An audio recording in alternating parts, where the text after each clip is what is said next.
In front of me is ZTE Nubia Flip 2, and today I would like to show you how you can manage apps permissions.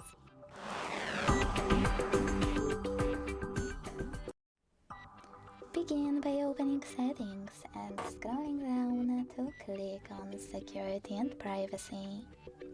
Then scroll all the way down to hit Privacy section. Click on Permission Manager and select one of your device's features you wish to manage, like Camera. Now select one of your apps and tap on one of those options. Allow only while using the app, ask every time, or don't allow.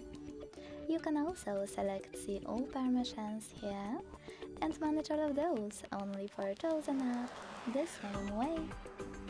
Thanks so much for watching. If you enjoyed this video, don't forget to leave a like, comment and subscribe.